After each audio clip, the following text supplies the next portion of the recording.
Hello everyone. तो आज से हम क्या करने वाले हैं मैं पहले बता देती हूँ आपको थोड़ा सा। जो एस्पिरेंट्स ईओ एओ या एपीएफसी के एग्ज़ाम को टारगेट करना चाहते हैं, लाइक 26 या 27 में जब भी एग्ज़ाम होगा, बिकॉज होगा तो अभी 26 में होगा एंड तक या 27 में होगा, ठीक है। और प्रिपरेशन ऐसा होता है कि नोटिफिकेशन आने के जस्ट बाद कितना टाइम बचता है, 4-5 महीने मुश्किल से मिलते हैं, तो उसमें प्रिपरेशन नहीं हो पाती, ठीक है। तो जो बच्चे उस एग्ज़ाम को टारगेट कर रहे हैं अभी से, मुझे लगता है उसकी स्टडी स्टार्ट कर देनी चाहिए। और एपीएफसी या ईओ एओ का एग्ज़ाम ऐसा होता है जिसमें फैक्चुअल इन्फॉर्मेशन काफ़ी आती है, ठीक है। अब बेसिकली हम हिस्ट्री पढ़ते हैं, स्पेक्ट्रम से पढ़ते हैं, ठीक है। लेकिन ऐसे फैक्ट्स हैं, अगर हम उन फैक्ट्स को अभी से कवर कर लें तो हमारी हिस्ट्री पे या जो भी सब्जेक्ट हम अब धीरे धीरे कवर करेंगे, हमारी एक अच्छी कमांड पड़ जाएगी सब्जेक्ट के ऊपर। तो थ्योरी आप कर सकते हो, कंसेप्चुअल चीज़ें आप कर सकते हो इजीली। स्पेक्ट्रम पढ़ोगे आपको समझ आ जाएगा कंसेप्ट, उसमें दिक्कत नहीं है। हम क्या करने वाले हैं, हम सबसे पहले ना ये बुक है लूसेंट जीके की, लूसेंट जीके। इसमें सारा फैक्चुअल डाटा दिया गया है। तो हम क्या करेंगे, ट्राई करते हैं यार, नोटिफिकेशन आने से पहले पहले हम एटलीस्ट इस बुक को कवर करते हैं। इंडस्ट्रियल रिलेशंस, लेबर लॉज वाले पार्ट को ख़त्म करके रखते हैं, ताकि जब नोटिफिकेशन आए तो हमारे पास ज़्यादा चीज़ें ना हो, हमें सिर्फ रिवीजन करनी पड़े, ठीक है। अभी से आप तैयारी करोगे तो कुछ हो पाएगा, अदरवाइज़ नहीं हो पाएगा, ठीक है। तो हम अब क्या करेंगे, धीरे धीरे एक एक पेज को हमने क्या करना है, हमने लर्न करना है। सिर्फ ऐसे नहीं कि जस्ट पढ़ा और छोड़ दिया। मैं ज़्यादा नहीं करवाऊँगी एक दिन में, थोड़ा सा हम थोड़ा थोड़ा टॉपिक करेंगे और उसको रिवाइज ज़्यादा करेंगे, ताकि हमें वो लर्न हो जाए चीज़ें, ठीक है। तो आज हम यहाँ से स्टार्ट करेंगे, फ्रीडम स्ट्रगल से मॉडर्न हिस्ट्री स्टार्ट कर रहे हैं। मॉडर्न हिस्ट्री का फर्स्ट टॉपिक करेंगे रिवोल्ट ऑफ 1857।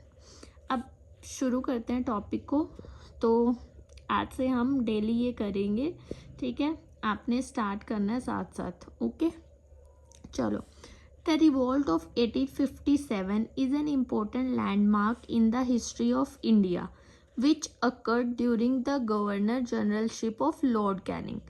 तो रिवोल्ट ऑफ 1857 कब हुआ था, जब लॉर्ड कैनिंग जो था वो गवर्नर जनरल था, ठीक है। तो पहला पॉइंट तो यही हो गया कि गवर्नर जनरल उस टाइम कौन था, लॉर्ड कैनिंग, ठीक है। अब कारण क्या थे रिवोल्ट के, causes of the revolt, what were the causes of the revolt.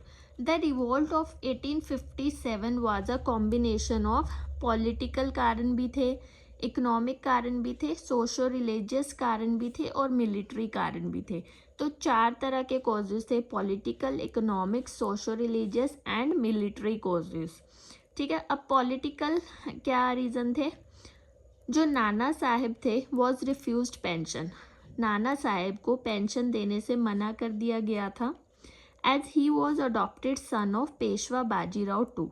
क्यों मना कर दिया गया था, क्योंकि जो नाना साहेब था वो अडॉप्टेड सन था, किसका, पेशवा बाजीराव टू का, ठीक है। क्यों मना कर दिया गया था नाना साहेब को पेंशन देने से, बिकॉज वो पेशवा बाजीराव टू का अडॉप्टेड सन था। अवध वॉज एनेक्स्ड इन 1856, अवध को अपने कब्जे में ले लिया गया।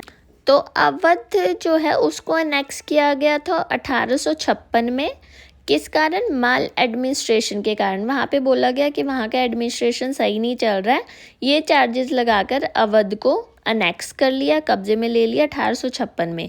और सतारा, झांसी, नागपुर, संबलपुर को अनेक्स किया गया था डॉक्ट्रिन ऑफ लैप्स के चार्जेस में, ठीक है। सतारा, झांसी, नागपुर और संबलपुर को किस लिए अनेक्स किया गया था, डॉक्ट्रिन ऑफ लैप्स के कारण अनेक्स किया गया था। अब इकोनॉमिक कारण देखते हैं। इकोनॉमिक कारण क्या, हैवी टैक्सेशन, टैक्स बहुत ज़्यादा था, फोर्सिबली एविक्शन, फोर्सफुली सबको निकाल रहे थे, discriminatory tariff policy against Indian products, tariff जो था वो डिस्क्रिमिनेटरी था इंडियन प्रोडक्ट्स पे, and destruction of traditional handicrafts that hit peasants and artisans. तो जो ट्रेडिशनल हमारे जो हैंडीक्राफ्ट्स थे उनके कारण सबसे ज़्यादा इफेक्ट किसको, जो ट्रेडिशनल हैंडीक्राफ्ट्स हैं उनके ख़त्म होने के कारण, उसके डिस्ट्रक्शन के कारण सबसे ज़्यादा इफेक्ट किस पे पड़ा, पीजेंट्स पे और आर्टिसंस पे। ठीक है, ये हो गए हमारे इकोनॉमिक कारण। अब सोशो रिलीजियस कारण, ब्रिटिश सोशल रिफॉर्म्स, कुछ ब्रिटिशर्स ने सोशल रिफॉर्म्स किए थे कुछ, जैसे सती को अबॉलिश कर दिया 1829 में, legalisation of window remarriage, window remarriage को लीगल कर दिया 1856 में। तो ऐसे ऐसे सोशल रिफॉर्म्स किए थे ब्रिटिशर्स ने, that hurted the sentiments of Orthodox and conservative people.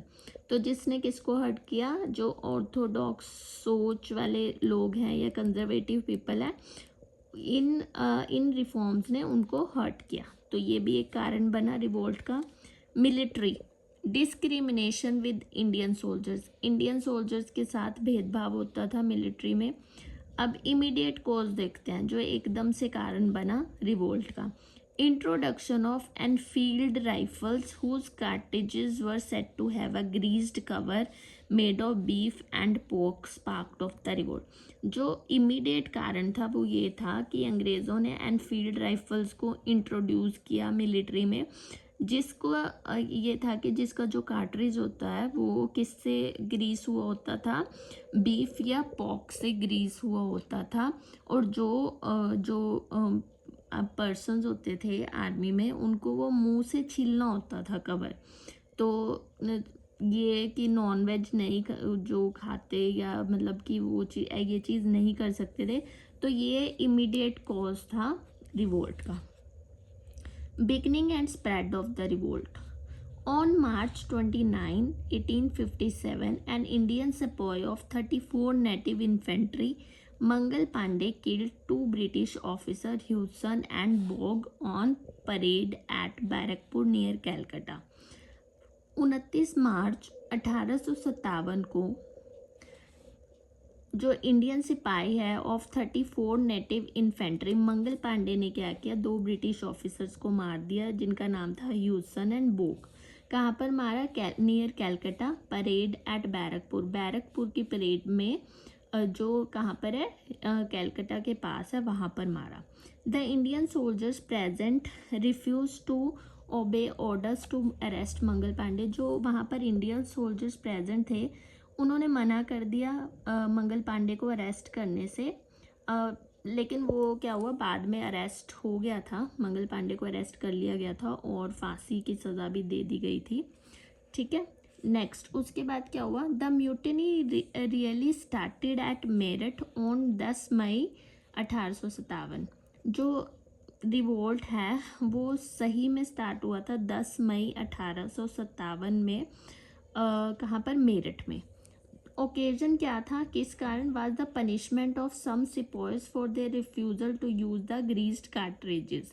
क्यों, उसका क्या कारण था, क्योंकि कुछ सिपाहियों को पनिशमेंट दी गई थी क्योंकि उन्होंने मना कर दिया था कि वो ये राइफल्स को यूज़ नहीं करेंगे, इस वजह से। The soldiers along with other group of civilians went on a rampage shouting मारो फिरंगी को। ठीक है, तो सोल्जर्स कुछ सिविलियंस के साथ उस पर निकल गए, मतलब विद्रोह स्टार्ट कर दिया और उन्होंने ये नारा लगाया मारो फिरंगी को। They broke open jails, murdered Europeans, burn their houses and march to Delhi after sunset. तो उन्होंने क्या किया, जेल तोड़ दी, यूरोपियंस का मर्डर किया, ब्रिटिशर्स का, उनके घर जला दिए और दिल्ली के लिए निकल पड़े सनसेट के बाद। ठीक है, उसके बाद क्या हुआ, the appearance of the marching soldiers next morning 11 May को in Delhi was a signal to the local soldier who in turn revolted, seize the city and proclaimed 82-year-old Bahadur Shah Zafar as शहनशाह हिंदुस्तान, एम्परर ऑफ इंडिया।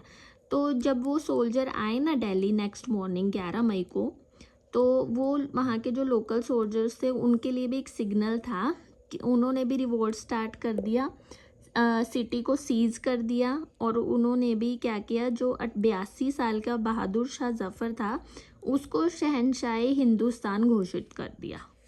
कि बहादुर शाह जफ़र जो है वो हमारा emperor है, मतलब India का। Within a month of the capture of Delhi the revolt spread to different parts of India. एक महीने के अंदर अंदर रिवोल्ट डिफरेंट पार्ट्स में भी स्प्रेड हो गया, लाइक नॉर्थ इंडिया में, सेंट्रल इंडिया में एंड वेस्टर्न इंडिया में। South remained quiet and Punjab and Bengal were only marginally affected. South India में कोई ज़्यादा इफेक्ट नहीं आया, पंजाब और बंगाल में भी थोड़ा बहुत इफेक्ट आया। ठीक है, तो आज हमने यहाँ तक कवर कर लिया। कल हम इस टेबल को देखेंगे, ठीक है, और साथ साथ लर्न करते चलना है हमने, ठीक है, ताकि लास्ट में दिक्कत ना आए, साथ साथ लर्न करते चलेंगे। ठीक है, आज बस इतना ही करना। अब आपने क्या करना है, इसको रिवाइज करना है, इतने पोर्शन को, और अच्छे से तैयार करके रखना है। ठीक है, बेशक होता है तो छोटे छोटे नोट्स बना सकते हो आप। ठीक है, तो चलो अब कल स्टार्ट करेंगे। Thank you so much.